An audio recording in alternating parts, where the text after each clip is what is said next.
प्रधानमंत्री जी को करप्शन से कोई बहुत नफरत नहीं है, और उसका बड़ा सबूत है कि मैंने गोवा में उनको शिकायत की कि ये करप्शन हो रहा है, लो लेवल करप्शन हो रहा है। तो उन्होंने मुझे तीसरे दिन खुद फोन करके कहा, सतपाल भाई आपकी जानकारी गलत है। आपने किससे मालूम किया? उन्होंने कहा कि मैंने फला आदमी से मालूम किया।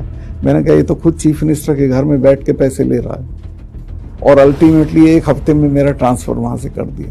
तो मैं कैसे मानूं कि ये करप्शन के खिलाफ? ये आपने बड़े कमाल की चीज की है।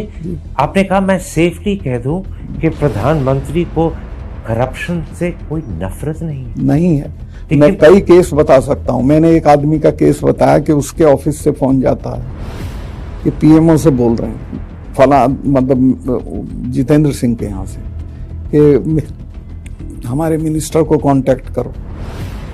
तो मैंने कहा कि आपके ऑफिस का नाम इस्तेमाल हो रहा है।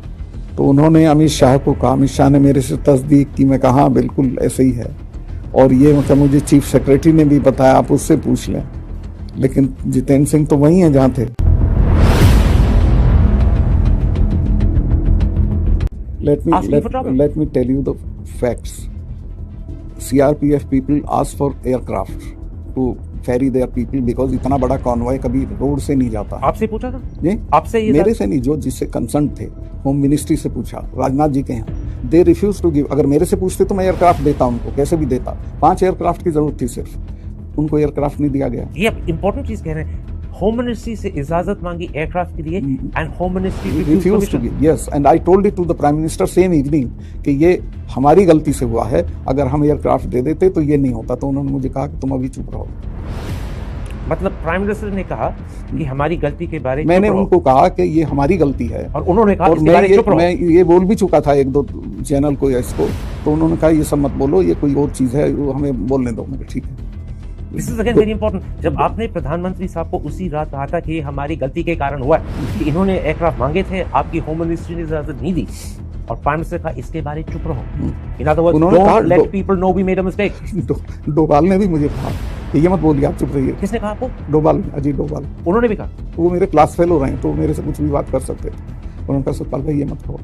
So what you're saying, मुझे लग गया था, मैं आपसे शेयर कर सकता हूँ, मुझे लग गया था कि अब ये सारा ऑनर्स पाकिस्तान की तरफ जाना है, तो चुप रहिए।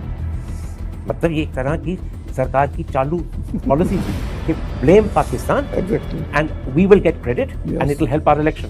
Exactly. But you said 2 very important things. The Prime Minister knew because you had told him कि हमारी गलती के कारण हुआ।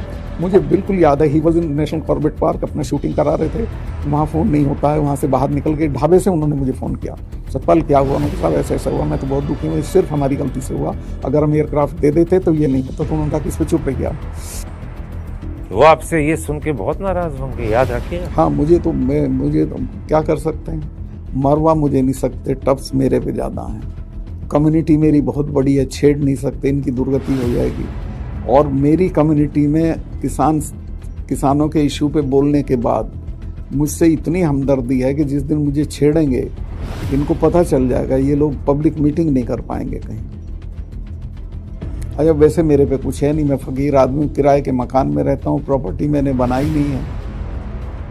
अच्छा, बहुत सारे लोग कह रहे हैं कि मलिक साहब के यहाँ सीबीआई और ईडी वाले आनी चाहिए थी, अभी आनी तक चाहिए नहीं आ जाएगी। कम से कम वही आ जाते पूछताछ के। पर आपसे एक बार पूछताछ हुई है, सीबीआई ने जो भ्रष्टाचार के आरोप लगाए हैं उसमें एक बार पूछताछ। हाँ, और उस पूछताछ में मैंने जो जवाब दिया उसके बाद मुझे नहीं लगता कि दोबारा होगी।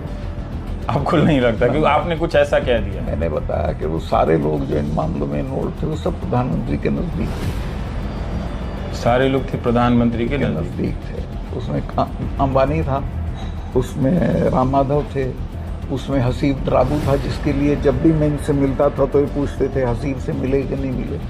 तो खैर मैं 2-4 बार जब इन्होंने कहा तो एक बार उसे बुला लिया, और ही केम एक दलाली का काम लेकर आया हुआ था कि आपने हमारा एक कैंसिल कर दिया पावर वाला, हम तो करा ही लेंगे, लेकिन आप ही कर दें तो अच्छा, मैं तो नहीं करने का इसको। पर आप नाम ले रहे हैं, राम माधव ने तो आपके खिलाफ मानहानि का भेजा मुकदमा कर दिया है। ये मानहानि का भेजा है कि मैंने आपसे बात नहीं की। मैं तो 7 बजे क्या करने आए थे, ठीक अगले दिन जिस दिन वो कैंसिल हुई उसके ठीक अगले दिन सुबह 7 बजे आप राजभवन आए थे मुझे मिलने। क्या बात? इसका तो रिकॉर्ड होगा। हाँ, रिकॉर्ड है वो, उसे तो डिनाई नहीं कर सकते। तो क्या करने आए थे बताओ, क्या बात करने?